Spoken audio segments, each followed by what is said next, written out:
my name is Clara Sante and welcome to Blindsided by Thought.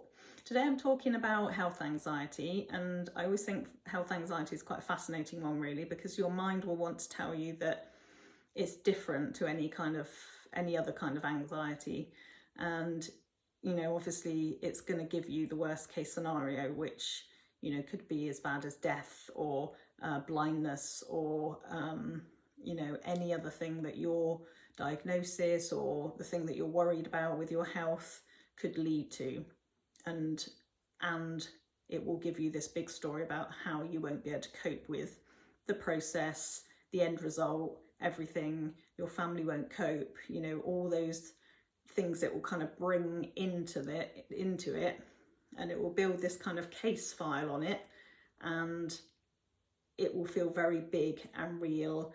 And although a diagnosis is it's not nice, it's horrible, it's scary,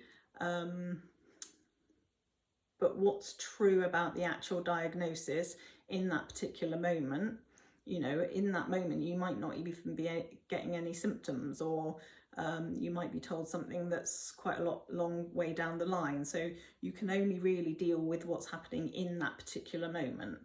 The rest of it will be made up by your mind because you haven't even got there yet.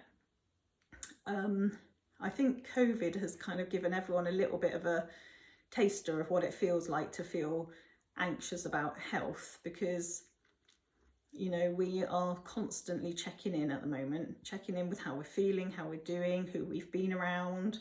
You hear something about someone who's got COVID, and then suddenly you start to get a sore throat, or it's amazing what your mind can do with any information.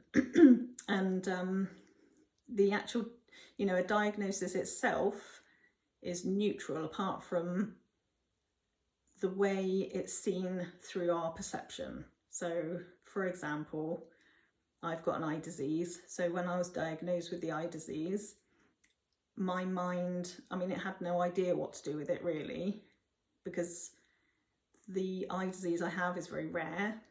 There was nothing that I could kind of find out about it that gave me any kind of idea of how it might happen, when it might happen, even, it gave ideas of symptoms and things, but there wasn't anyone that I could sort of go to and say, well, how's this going to go for me? And that's what your mind wants to do, is it's trying to look after you, so it wants to figure stuff out for you. And the trouble is, because it's trying so hard to look after you, it's almost kind of like it takes the facts, the things that it knows for sure, and the rest of it makes up. So we can't trust what it says, yet we kind of live by what it tells us. And I was really interested when I was first diagnosed. It's almost like there were times where I was just like, well, I just want to get to the end result of however this is going to go for me. I want to be there now, so that I can kind of know what it's going to be like. And isn't that a strange way to think? Because obviously now, that would be the last thing I want, because this bit in between, at the moment I still have sight, so why would I want to kind of get there? But again, it's just your mind. It's almost like it wants to have something it can grasp onto, but it can't, it never can. And that goes for normal day in, day out stuff. It wants to figure things out, but it can't, because everything's moving and changing constantly. And it's a bit like trying to nail down a cloud. It's not something that it will ever be able to do. It can't control anything. And even kind of that idea that we have that we're all going to live to be 100, we're all going to live in a perfectly healthy body, even that's made up, because it's not true. And yeah, some people are quite lucky where they're pretty healthy for most of their lives, but most people have something that knocks them a little bit, or it's just something that we almost kind of have to let go of really, because again, it's something that's just moving and changing all the time. We're changing all the time. And yeah, so it's just really interesting how you know, the moment you start focusing on something that you think is wrong, or something that you know is wrong with you, or, you know, when you're given a diagnosis or any kind of label, even if it's a label of anxiety or depression, you know, that's how we start living our life, through that kind of filter that we have of the diagnosis. So, you know, if you have some sort of worry about your health, just be really kind of on to what your mind does with it. Because again, it has the facts.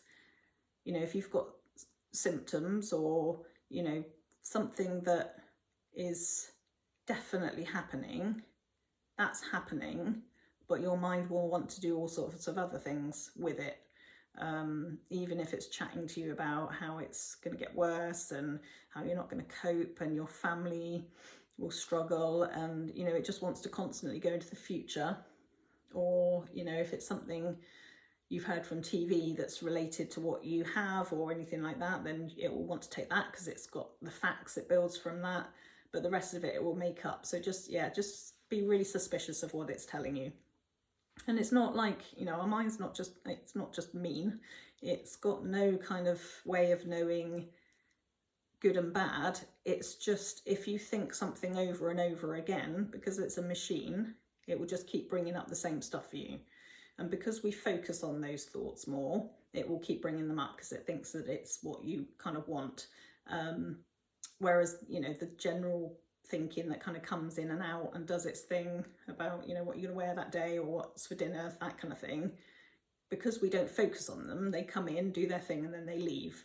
So it's just really interesting to be aware of that, especially if you have some health things going on. Just, you know, keep going back to the fact that, well, what's true now? What do I know now? And try and kind of bring yourself back each time it wants to go into the future, because it's it just kind of makes everything a lot harder. Thanks very much. Bye.